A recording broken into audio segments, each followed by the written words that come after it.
Shalom Bapak Ibu Saudara yang terkasih di dalam Tuhan. Hari ini saya mengajak Bapak Ibu Saudara untuk boleh membicarakan satu tema yang mungkin tidak asing bagi kita, yaitu integritas. Saudara, kalau kita bicara tentang integritas, bukan hanya secara kekristenan, karakter ini dibutuhkan. Setiap kita yang punya usaha, kita mungkin akan berkata mencari pegawai atau karyawan yang punya integritas. Atau kita sebagai seorang yang bekerja, kita dituntut menjadi seorang staf karyawan yang berintegritas. Kenapa? Karena orang yang berintegritas itu orang yang bisa kita percaya. Saudara, integritas itu menjadi hal yang penting, terlebih lagi dalam kehidupan kita sebagai anak-anak Tuhan. Tapi tahukah saudara, di dalam Alkitab terjemahan Indonesia, Alkitab kita ini, tidak ada satu kata integritas pun yang akan kita temukan. Namun kalau saudara mencari di terjemahan bahasa lain, misalnya Inggris, saudara akan menemukan kata integrity.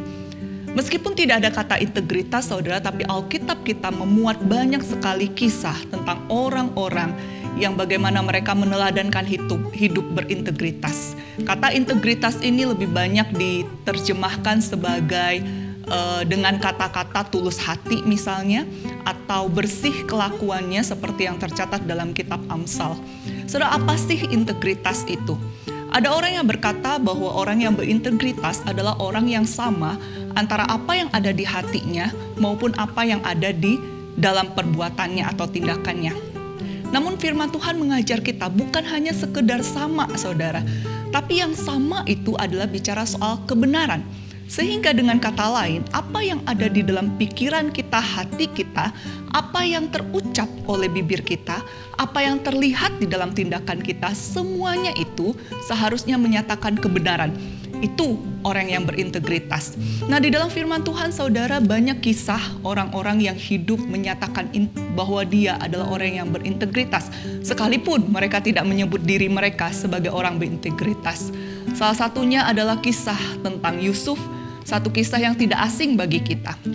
Saudara, saya akan membacakan bagi kita di dalam Kejadian pasal yang ke-39, kisah di mana Yusuf digoda oleh istri tuannya, yaitu istri Potifar. Saudara, ketika Yusuf digoda oleh istri Potifar, Yusuf menolak di ayat yang ke-8 dan di ayat yang ke-9. Nah, di ayat yang ke-9 bagian akhir saudara, Yusuf tidak berkata bahwa dia tidak mau tidur dengan istri tuannya karena dia takut kepada tuannya, bukan. Tapi semata-mata karena Yusuf tahu hidupnya adalah milik Tuhan, bukan tuannya, yang seharusnya menjadi dasar kehidupannya. Ayat 9 bagian terakhir, Yusuf berkata, bagaimanakah mungkin aku melakukan kejahatan yang besar ini dan berbuat dosa terhadap Allah. Kemudian ayat 10 dan 11 ini menunjukkan betapa Yusuf seorang yang berintegritas.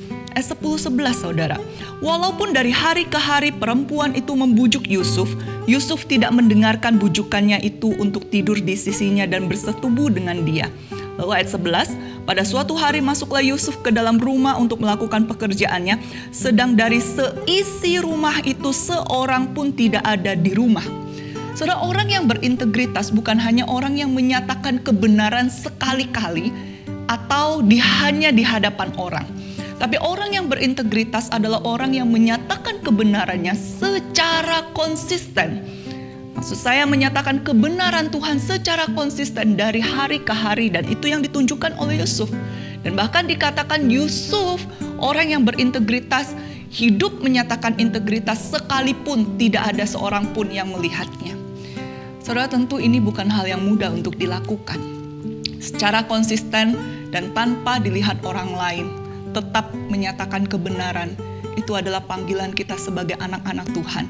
Dan kita tidak mungkin bisa melakukannya kalau bukan karena pertolongan Tuhan. Oleh sebab itu saudara, saat ini mari saya mengajak kita untuk boleh terus bergantung kepada Allah, boleh menyatakan hidup di dalam kebenaran, menjadi orang-orang yang berintegritas di dalam kehidupan kita, sehingga ketika orang lain berinteraksi dengan kita, mereka boleh melihat Allah yang benar itu hidup di dalam diri kita.